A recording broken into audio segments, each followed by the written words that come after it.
né, se eu fosse presidente do clube ou candidato a presidente do clube, a minha principal plataforma, né, de campanha seria essa. Eu vou trazer o povo de volta para o estádio.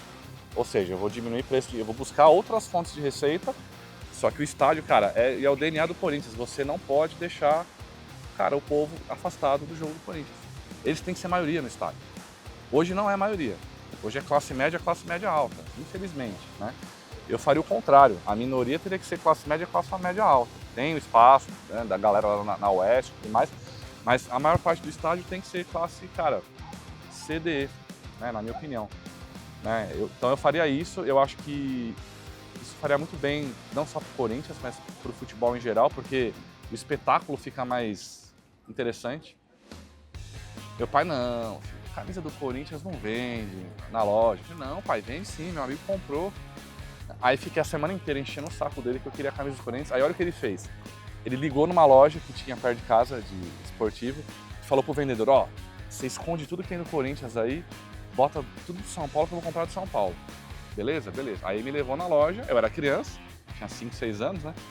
Aí chegamos na loja e meu pai, fala pro moço, o que você quer? Eu quero uma camisa do Corinthians. O cara tava assim com meu pai, falou, não, camisa do Corinthians não vende, só vende do São Paulo essa aqui. Eu falei, não, do São Paulo não quero. Meu pai, não, mas não quero. Aí eu falei, bom, então eu quero uma luva de goleiro. Eu gostava de jogar no gol na época. Aí meu pai falou, beleza. Pelo menos ele parou de encher o saco com esse negócio de camisa do Corinthians, né?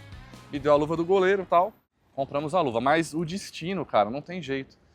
A gente saiu da loja, aí tinha uma rua próximo que tinha uma feira. E aí meu pai, vamos comer um pastel? Um caldo de cana de ir embora? Vamos. Tô lá comendo pastel, cara, de repente olho pro lado, o que eu vejo? Um ambulante vendendo o quê? A camisa do Corinthians. Aí acabou, cara. Aí meu pai, viu que não ia ter jeito, ele começou a me trazer em jogo do Corinthians, né? E hoje, o meu pai é um São Paulino que ele odeia o Palmeiras, igual eu. Já em 2014, eu falava para os dirigentes do clube para a gente não ceder os direitos de transmissão dos jogos para a internet. Porque eu sabia que um dia as pessoas iam ver jogo pelo YouTube, pelo Facebook, e na época todo mundo falava, você tá maluco, ninguém vai ver jogo pela internet. Eu falei, não vai ver hoje, mas daqui a alguns anos vai. Então, vamos construir, a minha ideia era construir o canal do Corinthians no YouTube, como a Cazé TV é hoje. Né? Então, assim, a gente perdeu uma puta oportunidade de fazer isso, né? Imagina, hoje o Corinthians poderia ter um canal dele que faturaria muito mais do que ele ganha hoje com os direitos de TV. Cara, é que assim, imagina que eu peguei a época da inauguração da Arena, né? Eu tinha 2 chefes, Mário Gobi e o Andrés. E os dois, um querendo matar o outro, e eu no meio lá. Então foi foda, mas foi legal, foi muita experiência, realização de um sonho de... Viajei com o time, né, conversava com os jogadores, na época era um Mano, depois peguei o Tite. Eu fui responsável por trazer o Corinthians Casuals, né, da Inglaterra para fazer o jogo amistoso no Brasil, né, eu que viabilizei isso daí. Eu acho que não só o Corinthians, mas todas as arenas novas, elas estão tirando a identidade dos times. Porque hoje você liga a televisão, você não sabe se o jogo é na Fonte Nova, no Maracanã, no Mineirão, é tudo igual.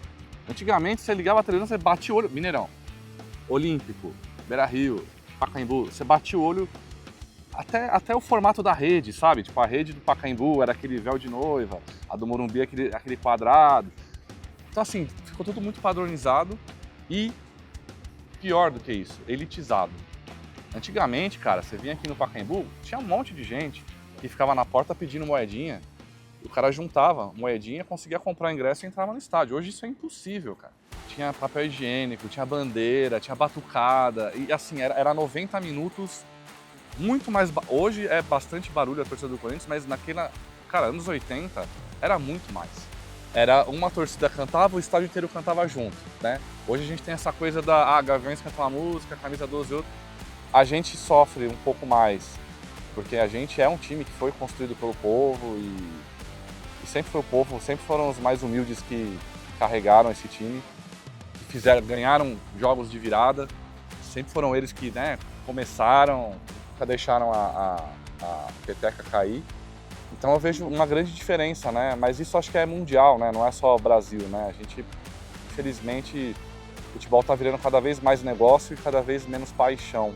Mas o que eu gostava do Sócrates, cara, era a postura dele, né? E a elegância com que ele jogava. Ele era um jogador diferente dos outros, em tudo, né? Pela postura, do jeito que ele corria, a maneira como ele dava passe, toque de calcanhar, ele era muito diferente dos outros, então chamava muita atenção para mim.